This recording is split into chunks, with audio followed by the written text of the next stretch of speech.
Earl Johnson, an elderly black man in his late 70s, walked out of the small grocery store with a bag of fresh produce. His wrinkled hands clutched his wallet tightly as he moved toward his old sedan parked by the curb. Despite his age, Earl still carried himself with dignity. His neatly pressed clothes and polished shoes reflecting the life of a man who had worked hard for everything he had. Just as he was unlocking his car, a police cruiser pulled up, and two uniformed officers stepped out. Officer Daniels, a tall, burly man with an arrogant smirk, approached Earl, while his partner Officer Miller leaned casually against the car. "Sir, we've had reports of a suspicious individual in the area," Daniel said, eyeing Earl's wallet. Earl furrowed his brow, suspicious. "I just bought groceries. I've lived here for over 30 years. Daniels ignored him and glanced at Miller. "Looks like he might be carrying something illegal.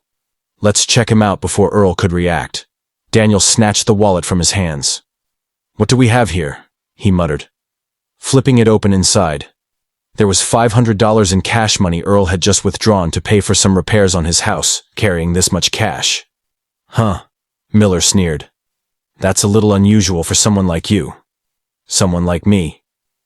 Earl repeated, his voice calm but firm. "That's my money. Give it back." Daniels chuckled. "We'll have to run some checks. You might be involved in something illegal. We'll hold on to this for now." Earl's heart pounded in his chest. He had dealt with men like this before, bullies in uniform who thought they could get away with anything. But this time they had picked the wrong man to mess with. Calmly, Earl reached into his pocket and pulled out his phone. "All right," he said, dialing a number. "Let's see what my son has to say about this." Daniels and Miller exchanged amused glances. "Oh, calling backup," Daniels mocked.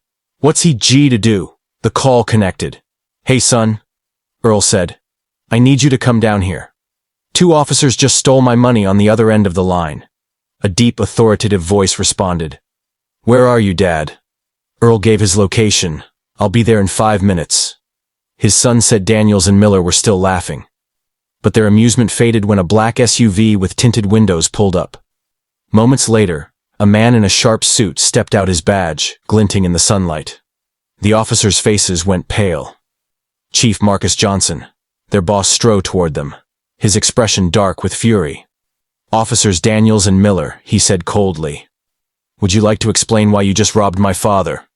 Daniel stammered, his previous arrogance gone. "Sir, we thought you thought wrong." Marcus snapped, "Hand over the money now." Daniels quickly pulled out Earl's wallet and handed it back with shaking hands. Marcus turned to his father.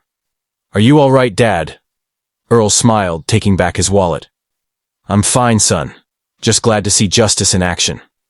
Marcus folded his arms and glared at the two officers. "Both of you report to my office. You're suspended pending an investigation. And trust me, you won't like what comes next." As Marcus escorted his father to the SUV, Daniels and Miller stood frozen, realizing they had just destroyed their careers in a matter of minutes. Earl looked at his son with pride. "You did good, son." Marcus smiled. "You raised me right, Dad." As they drove away, the two disgraced officers remained standing in the parking lot, knowing they had made the biggest mistake of their lives. If you like this video, don't forget to subscribe to the channel and share this video with family and friends. Thank you.